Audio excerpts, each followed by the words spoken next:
Hey gamers, welcome back to another week of Guerrilla Games update. Weekly update. Sure. I think that's what we've just landed on Sure. here. With a weekly update. So let's get right into it. Video game wise, there wasn't really much going on this week. And we have a lot of Magic to get to. It's true. So Wizards likes to take packs as sort of their this is what's going to happen for the year. So they dropped a ton of information. They dropped a ton of really cool stuff. For Kaladesh, mostly. Really And everything. some other stuff, So they basically laid out all the things that are going to be happening over the next year.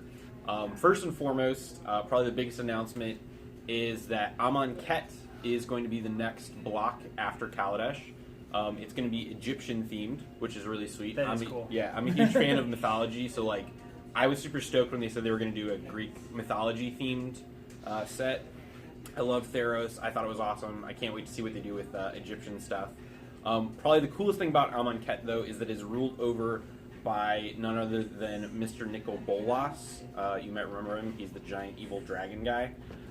So it's basically going to be like a group. It's like a resistance group that's fighting against Nicol Bolas. And the second set is called Hour of Devastation.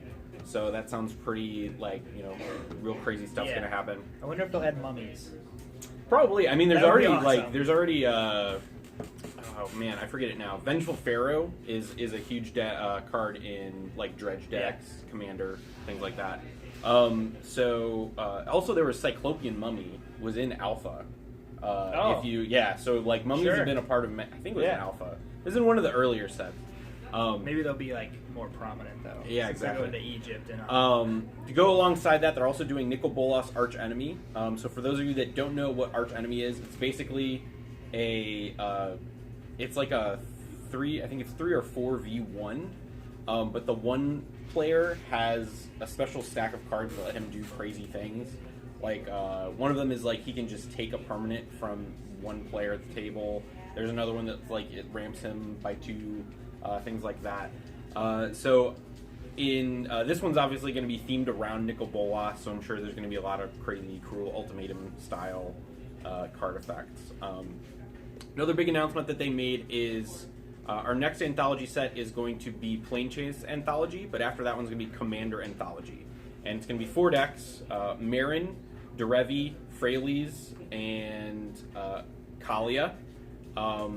Everybody hates Kaalia, but there's just not nearly enough Kaalias floating around in the world, so they had to find a way to imprint it. So this is the way that they decided to do it.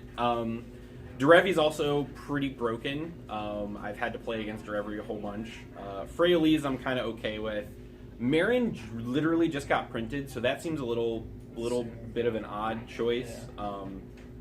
But I do realize they kind of wanted to do one of each of the different releases. So I guess it makes sense in that form. And by the time this comes out, Marin will have been released for about a year and a half. Because when is this slated for? Do we know? I think this is sometime next year. I mean, there's going to be another Commander release in November with the 4 color Commanders. So this is at least going to be basically 2 sets behind. Sure. They also announced Modern Masters 2015. 2017. 2017, right. Which is going to cover everything up to Magic 2014, which includes Return to Ravnica and Innistrad block. So you can look forward to things like Snapcaster Mage, Liliana of the Veil, Cavern of Souls. They may even reprint Shocks, because those are in Return to Ravnica. Yeah. Other cool stuff from Return to Ravnica is Voice of Resurgence, which Dragon's Maze was one of the worst sets they've ever printed. But there's Voice of Resurgence, so you have to buy it if you want Voice of Resurgence. So it's nice to see that you at least have another outlet for that. Option for it. Yeah. Plus the Voice of Resurgence token, I think is $5 all on its own. Something like that. Yeah, that is one. Something of the ridiculous. Tokens. And then kind of that are worth anything. And then kind of the final announcement that they made that also ties into a further one is they have announced that there is going to be a new Chandra in the set for Kaladesh. Kaladesh is her home plane. So we're going to have 2 different Chandras in Standard. There's going to be Chandra Flamecaller and then this new Chandra as well. So to go along with that, they dropped a whole bunch huge spoilers of really crazy spoilers for Kaladesh.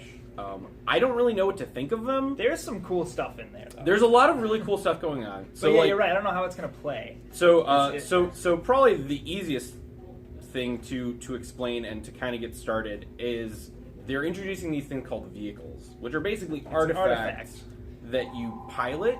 Right. And essentially by piloting it, you have to tap X number of creatures whose power add up to a certain number to be able to attack with the vehicle. Is it power? I thought it was just so many creatures. I thought no. It's I thought it was like this. So like for example, the mystic mythic card is Sky Sovereign Console Flagship. Mm-hmm.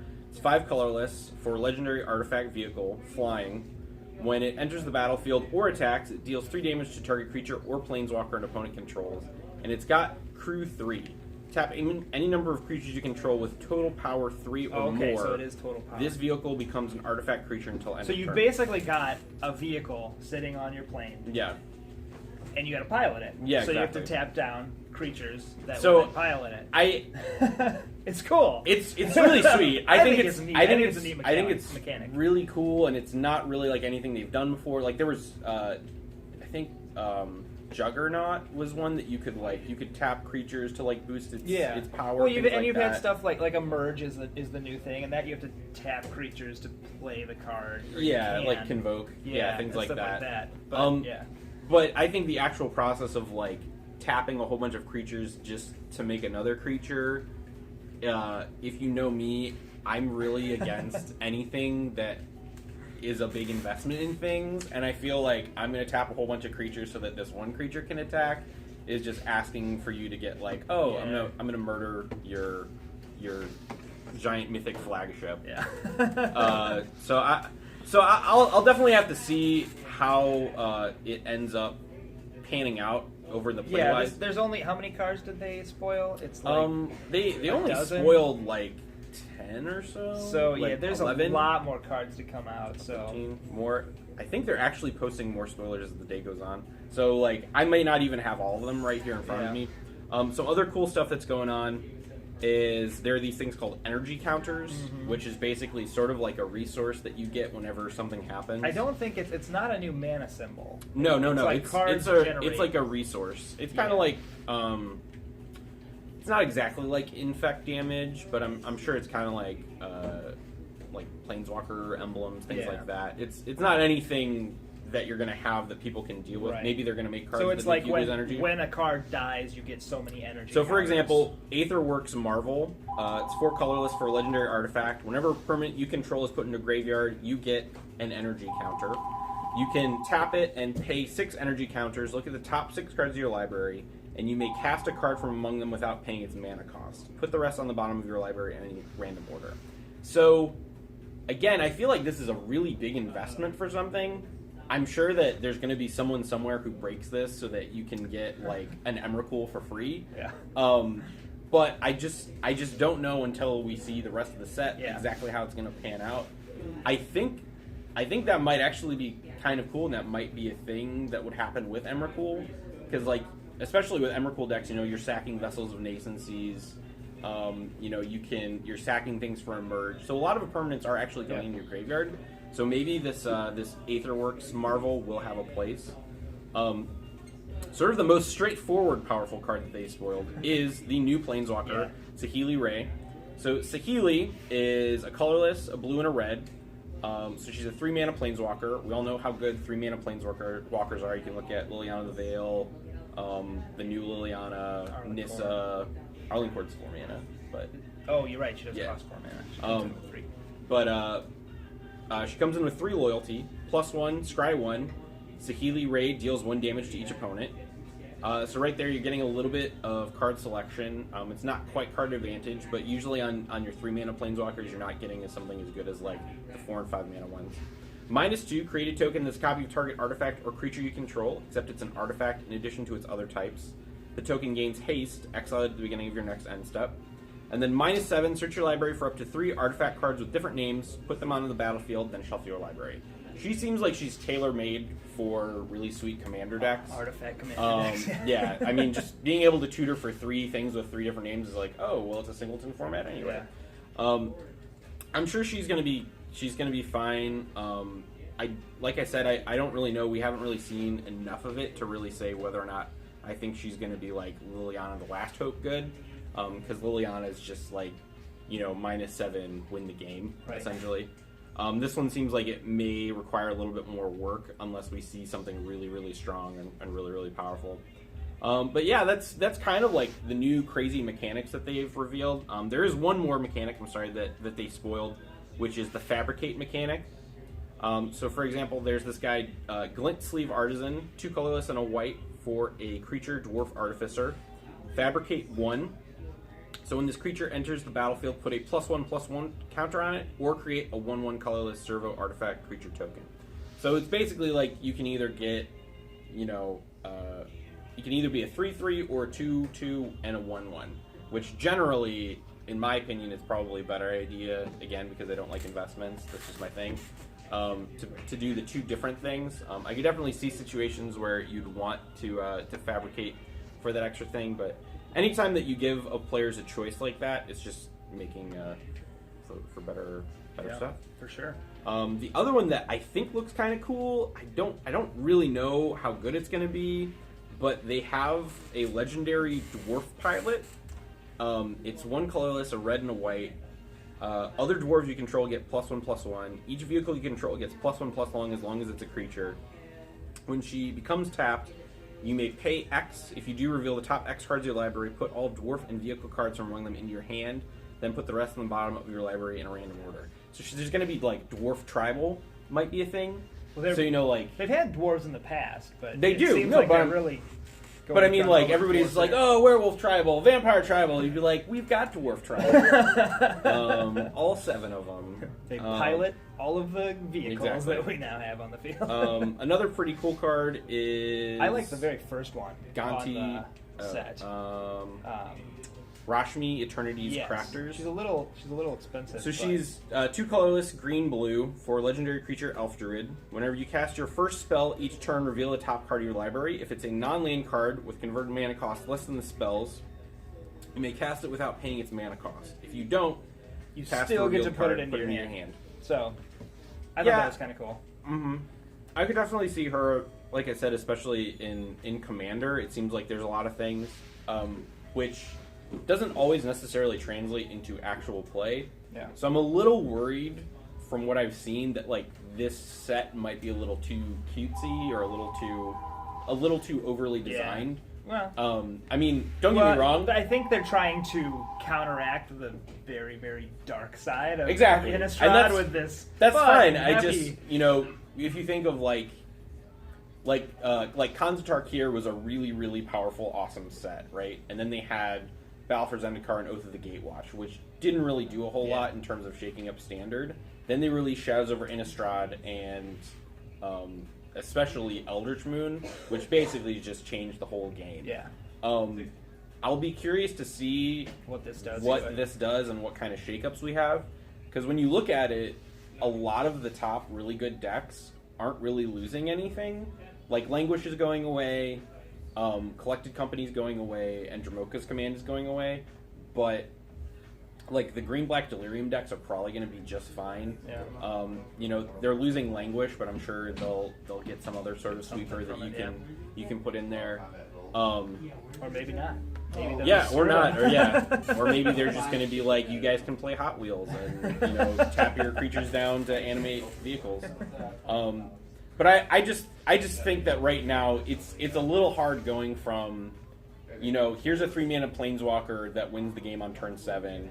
Here's, sometimes here's a 6-mana creature that lets you take your opponent's turn for them and 4/1 them and then kill them in one shot. It's very difficult going from that to being these cards. Like, obviously, this is what Wizards is deciding to show us. Right, this is the microcosm of what. But generally, what the whole in my experience, they spoil all the really good, cool stuff first. Like they spoiled Kozilek first, they spoiled Emrakul first. I think they might have spoiled Ulamog first. So really, when you look at it, if the keynote card is like, let's say Saheeli Ray, right? Do I really think that's really going to be on par with Liliana? I don't know.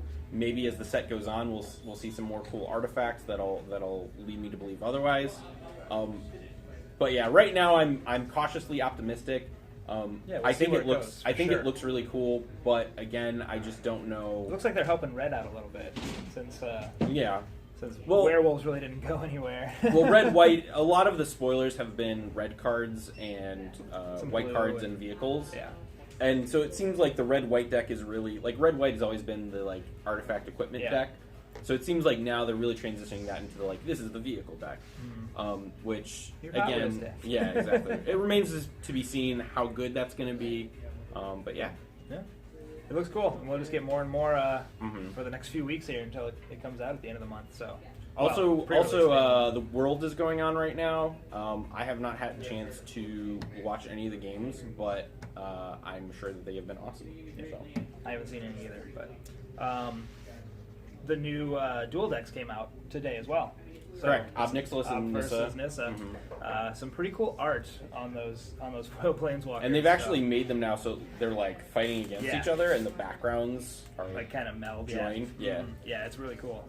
I actually haven't played with the decks yet. We haven't had time to crack any today, but they are out. So if you want those, come and get them for sure. But yeah, Magic-wise, Magic kind of took the week this week. Like I said, there wasn't too much going on in video game land. I know that the second beta for Battlefield 1 hit.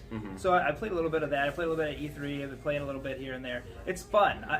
I'm not the perfect person to review it because I've never been a big shooter fan, but I do like the period stuff. I've heard really good stuff about it. Like I've heard that they've made a really hardcore conscious decision to make it as like realistic as you can make it. Yeah, I mean it's and not. So like vehicles will like when you blow up a vehicle, they'll stay there and they'll just keep burning for like the entire thing. It's not like you're fighting actual battles from World War I. I don't think, anyways. Not from what I've heard and what I can glean.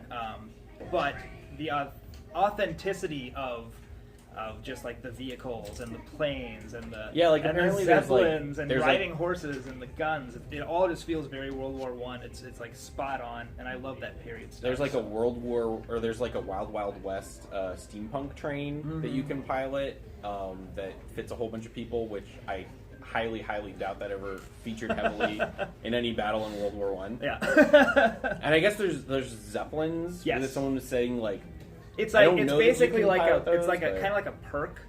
So you get it. Your team will get that at one point, and then it just flies in, and it's just devastating everyone. And then the other team has to jump in the planes, and take off and go take it out. So it's really cool. It's very highly stylized to that World War I style. So that aspect of it is right up my alley, and so I've really been enjoying it for sure. Yeah, I mean, like me personally, I've never really been a Call of Duty person. Yeah.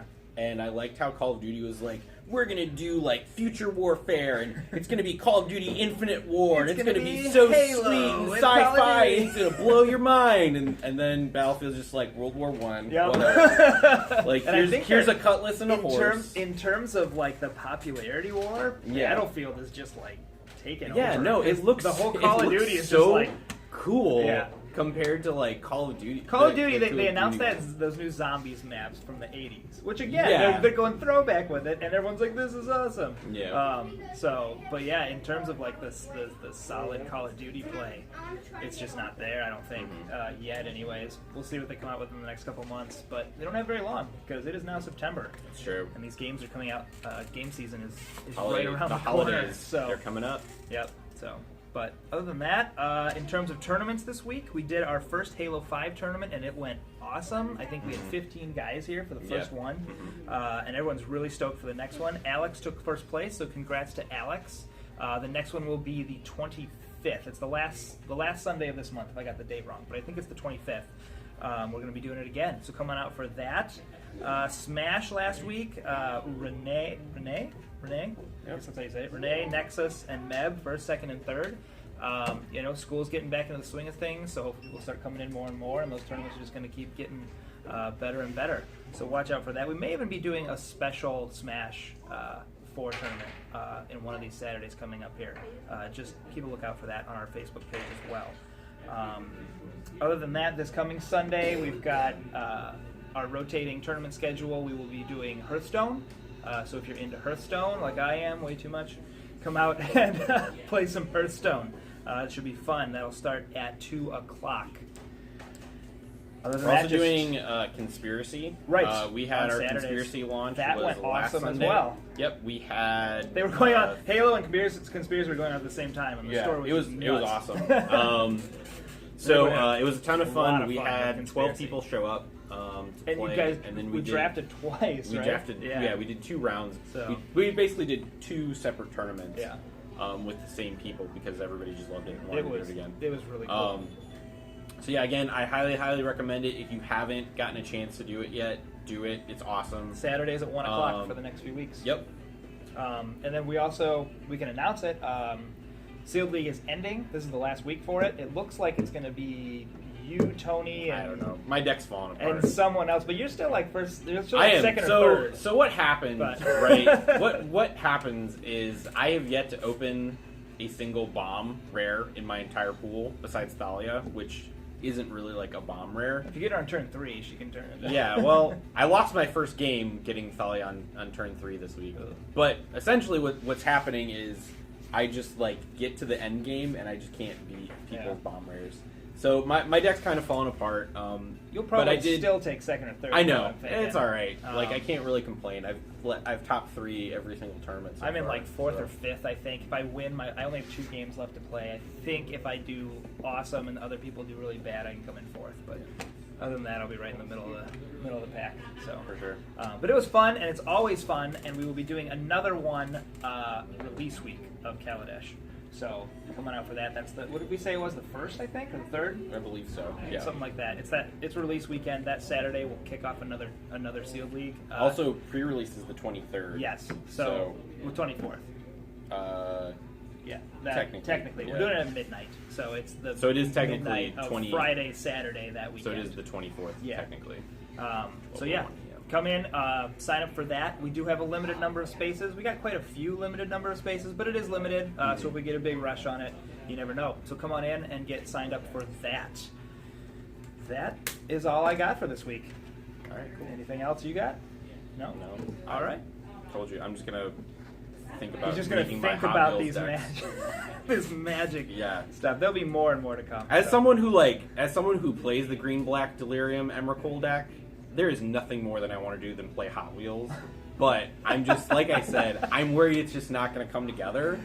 There's nothing more than I want for that to happen. I'm telling you this. If that is the new meta, if Team Channel Fireball shows up with the vehicle deck, it will be the happiest day of my life. I just don't think it's going to happen. We'll see. We got more spoilers coming. I just think it's going to be more of the we same. We will keep talking about this every week. So tune in next week, guys, and we will see you then. See ya. Bye.